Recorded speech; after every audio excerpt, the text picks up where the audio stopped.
জামাত মনে করছে আমরা জিতবো, বিএনপি মনে করছে আমরা জিতবো, তখন আর বলের লোভদিত আর জিরো করে দেওয়াটাই উত্তম। আচ্ছা, তাহলে এখন যে ফলে হয়েছে কি, তারা দেখি রেজাল্টটা কি হয়। হ্যাঁ, তো যখন একবার হয়ে গেছে ভোটকাস্ট, তখন তো আর রেজাল্ট না মেনে উপায় নাই, তাই না? তারা কোন পক্ষ যদি মনে করতো যে আমাদের জেতার সম্ভাবনা নাই, তাহলে দেখতেন কি হইতো।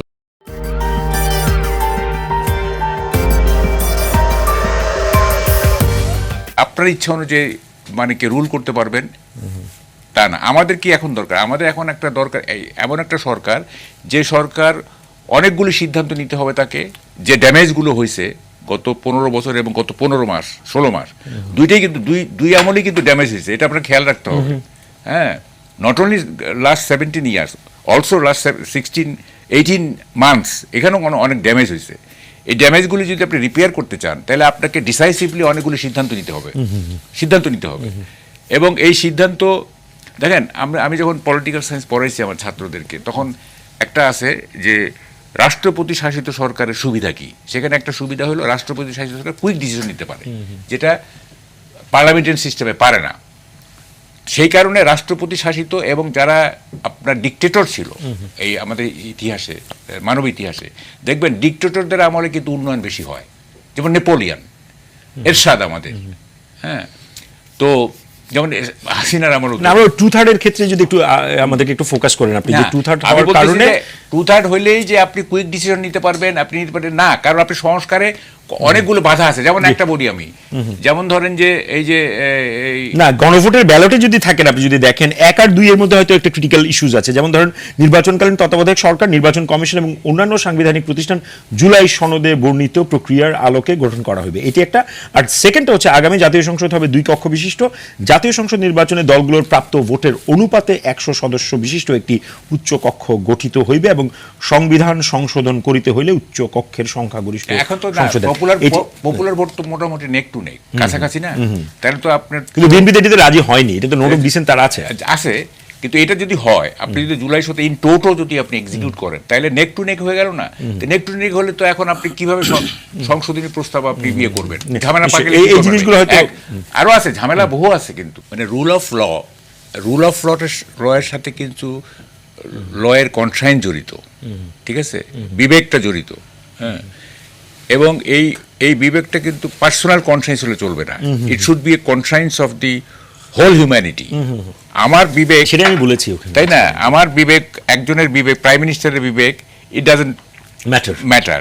হোল কমিউনিটির বা হোল ম্যানকাইন্ডের বিবেক কাজ করতেছিল, দ্যাট ম্যাটার্স।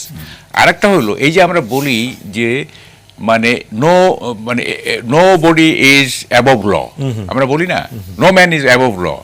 আমরা কিন্তু এইটা বলি না যে নো ম্যান ইজ বিলো ইট। কেউ ঊর্ধ্বেও না, কেউ নিম্নেও না, ঠিক আছে? এটা কিন্তু বলি না, খালি বলি নো ম্যান ইজ অ্যাবভ ল।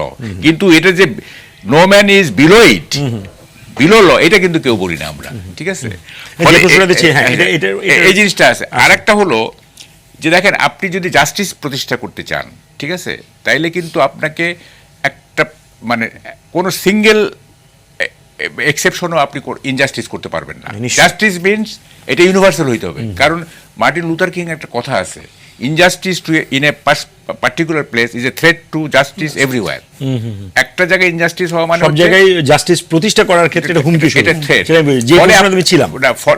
এটা শেষ করে দিচ্ছি।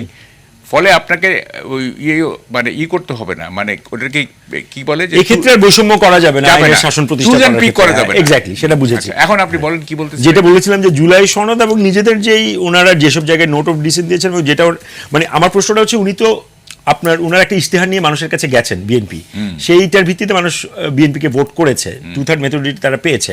তো জুলাই সনদের অনেক জায়গায় বিএনপির যে নোট অফ ডিসেন্ট ছিল এবং আবার যে ম্যান্ডেট নিয়ে জনগণ তাদেরকে এখানে ভোট দিয়ে পাঠিয়েছে, তো এই দুইটা অ্যাকোমোডেট করে এটা খুবই জটিল একটা ব্যাপার। ফর এক্সাম্পল আমি যদি বলি, আপার হাউসে বিএনপির পক্ষ থেকে বলা হয়েছে যে লোয়ার হাউসের ক্লোনিং হবে, লোয়ার হাউসের প্রপোর্শন। আর জুলাই সনদে আছে হচ্ছে এক্স্যাক্টলি আপনি যত ভোট প্রাপ্ত হয়েছেন তার প্রপোর্শন। তো সেই ক্ষেত্রে আপনার তার দলের যেটা যে জায়গায় তার দ্বিমত ছিল, সেটাকে রিভার্স কে হওয়ার সুযোগ আছে না? এইটা কিভাবে রিজলভ হবে? এই যে এই কন্ট্রাডিকশন গুলো, হ্যাঁ, যেমন বিএনপির যে 31 দফা তো আর জুলাই সনদ হুবহু নাই, এক নম্বর কথা। তারপরে জুলাই সনদে বিএনপির নোট অফ ডিসেন্ট আছে, অনেক জায়গায় নোট অফ ডিসেন্ট আছে। যেমন দলের প্রধান এবং রাষ্ট্রপ্রধান, হ্যাঁ, সরকার প্রধান এক ব্যক্তি হবেন না, হ্যাঁ হ্যাঁ, রাইট? সেই। তো এগুলো অ্যাকোমোডেট হবে কি করে? সেটাই তো আমার কথা, যে এখন মানে ভার্চুয়ালি কিভাবে তারেক রহমান অথবা বিএনপি রুল করবে, এইটা কিন্তু ইয়েট টু বি সেন। আমরা কিন্তু বুঝতে এই মুহূর্তে বলা যাবে না। কারণটা হচ্ছে, যেহেতু আপনি 2/3 মেজরিটি পেয়ে গেছেন, আপনি কিন্তু 2/3 মেজরিটি পেয়ে গেছেন, তাহলে আপনার অ্যামেন্ডমেন্টের আপনার আর কোনো অসুবিধা নাই। You can amend constitution as per your choice.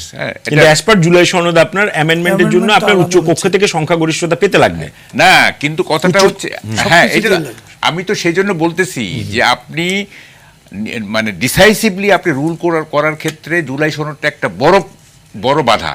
মানে একটা দল যে তার নিজস্ব চিন্তায় যে সে রুল করবে, আছে না, আমাকে পাবলিক ম্যান্ডেট দিছে, তাইলে আমি আমার মতো করে দেশ শাসন করব, সেটা পাবলিকের উইলের প্রতিফলন ঘটবে। তা আমি তো আমার মতো করে শাসন করতে পারবো না। আপনারা ডিবেট করতে পারেন। আমার দৃষ্টিতে 2 কারণে এটা হয়েছে। এক নম্বর কথা হচ্ছে, আর্মি অ্যাক্টেড প্রপারলি এবং নন সিলেক্টিভলি। আর্মি হোল সোসাইটিকে দেখছে একটা ফেসলেস সোসাইটি, কারোর চেয়ার দিকে তাকায় দেয়। এবং আমি এর আগের টকশোগুলো বলতেছিলাম, আর্মি যদি প্রপারলি অ্যাক্ট করে, হ্যাঁ, তাইলে নির্বাচন সুষ্ঠু হবে। সেটা আর্মি করছে। গত 16 মাসে আর্মি যেভাবে ইনঅ্যাক্টিভ ছিল, হ্যাঁ, সেইটা তারা পুষিয়ে দিচ্ছে ইলেকশনের সময়। হ্যাঁ, তারা মনে করছে যে আমরা এতদিন কি করলাম, নির্বাচনটা তো ভালো হইতে হবে, দে অ্যাক্টেড। এবং আগের রাতের যে সমস্ত ম্যানিপুলেশনের চেষ্টা হয়েছিল, সেইটা তারা বন্ধ করছে বলেই তারা পরের দিন একটা মেসেজ দিয়ে দিয়েছে আগের রাতে। হ্যাঁ, এবং স্টার্ন ভূমিকা নিয়েছে তারা। এটা তাদের জন্য ধন্যবাদ। এই একটা কারণ। 2 নম্বর কারণ হচ্ছে, 2 পক্ষই মনে করছে তারা জিতবে। দুই পক্ষই মনে করছে জিতবে, সুতরাং কেওস করতে চায় না, কেওয়াস করবো না। তাহলে আমার জেতাটা তো ভণ্ডুল হয়ে যেতে পারে। ঠিক আছে, একটা ইকুয়াল, সেটা যে সাইকোলজি হোক, আউটকাম তো জনগণ পেয়েছে, যে একটা সেটা তো আমি কারণটা বলতেছি। বলের লব্ধি শূন্য হয়ে গেছে। আপনি ফিজিক্স পড়ছেন নিশ্চয়ই, বলের লব্ধি শূন্য হয়ে গেছে। যে জামাত মনে করছে আমরা জিতবো, বিএনপি মনে করছে আমরা জিতবো, তখন আর বলের লব্ধি তো আর জিরো করে দেওয়াটাই উত্তম। আচ্ছা, তাহলে এখন যে ফলে হয়েছে কি, তারা দেখি রেজাল্টটা কি হয়। হ্যাঁ, তো যখন একবার হয়ে গেছে ভোট কাস্ট, তখন তো আর রেজাল্ট না মেনে উপায় নাই, তাই না? তারা কোন পক্ষ যদি মনে করতো যে আমাদের জেতার সম্ভাবনা নাই, তাহলে দেখতেন কি হইতো না। হ্যাঁ, এগুলো তো আসলে হাইপোথিসিস। ইলেকশন একটা সুষ্ঠু হওয়া শুধু ইলেকশনের দিনের কাজ না তো, এটার সামগ্রিকভাবে একটা প্রসেসের মধ্য দিয়ে কিন্তু ইলেকশনের দিনে হয় এটা ঠিক আছে। এটা উইন সিচুয়েশনে, যেটা 91 ইলেকশনও সেম হয়েছে। এরা মনে করছে যে আমরা জিতবো, এরা মনে করছে আমরা জিতবো। বিএনপি একটু উইকেট ছিল, যার জন্য সেখানে কোনো কনফ্লিক্ট হয় নাই। এই ইলেকশনও সেম একটা হাইপ হয়েছে।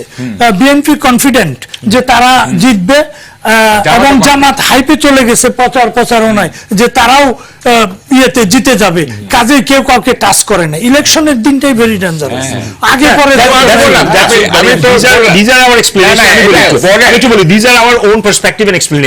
এটার মধ্যে কোনো আসলে ট্রুথ থাকতেই হবে, নট নেসেসারিলি অ্যানোকডেট, যেটা আমি এটা না, আমি বলছি আপনাকে, আমি অ্যাজ এ মানে সঞ্চালক আমি আপনাকে কেন করছি, এগুলো সবই তো পার্সপেক্টিভ। এগুলো আপনারা যেটা বলছেন সেটারও কোনো এভিডেন্স নাই। এগুলো তো আপনারা একটা হাইপোথিসিস দাঁড় করিয়েছেন যে ভাই দুজনেই উইনিং পজিশনে ছিল। তাহলে যদি তাই হয়, কারণ আপনি 2টা 3টা 4টার পর থেকে কিন্তু মোটামুটি একটা পেজ বোঝা যাচ্ছে, তারপরে তো কিন্তু আপনার না এখানে তো এবার ভোটের রসায়নটা ভিন্ন হয়েছে। না, আমি বুঝেছি। ধরেন 8টা 9টার দিকেও যে দল হাঁটতে বসছে তারাও তো ভন্ডুল করতে পারতো, সেটা তো করলো না ভন্ডুল না। 8টা 9টার পরে সবচেয়ে মজার বিষয় হলো, আওয়ামী লীগ ঘোষণা দিছে ইলেকশন বানচাল করবে, উড়ায় দিবে, আগুন ধরাবে। কোন একটা সেন্টারে আওয়ামী লীগ একটা আমের আঠি দিয়ে ঢিল দেয় নাই।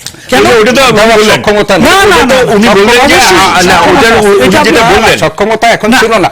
ওইখানে বসে অনেক কর্মসূচিও দিয়েছে, মাঠের পরিস্থিতি তো নাই।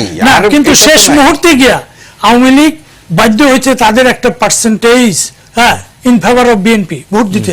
জামাতেও দিছে, কিন্তু ম্যাক্সিমাম ওই সাইডে গেছে। ব্যালটে কে ভোট দিচ্ছে সে আলোচনাতে আমি না যেতে চাই না।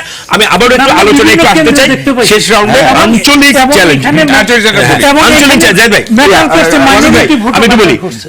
আমাদের আঞ্চলিক একটা চ্যালেঞ্জ বলছি আমি। আমরা এমনও শুনছি যে নরেন্দ্র মোদী ওনার শপথ গ্রহণ অনুষ্ঠানে আসতে পারেন, এই ধরনের বক্তব্য শোনা যাচ্ছে, এবং এটা হয়তো আসতেও পারেন, এবং রাষ্ট্রপ্রধান অনেককেই ইনভাইট করা হয়। Most welcome. আচ্ছা, এটা আমি পরে বলতেছি, কিন্তু এই না, আঞ্চলিক চ্যালেঞ্জ আমি বলতেছি জিও পলিটিক্সটা একটা বড় ধরনের চ্যালেঞ্জ হয়ে দাঁড়াইছে। কিরকম দেখেন, 3টা বিগ পাওয়ার চায়না, আমেরিকা, এবং ইন্ডিয়া, 2টা সুপার পাওয়ার, একটা সেমি সুপার। আচ্ছা, এদেরকে আপনাকে হ্যান্ডেল করতে হবে, ঠিক আছে?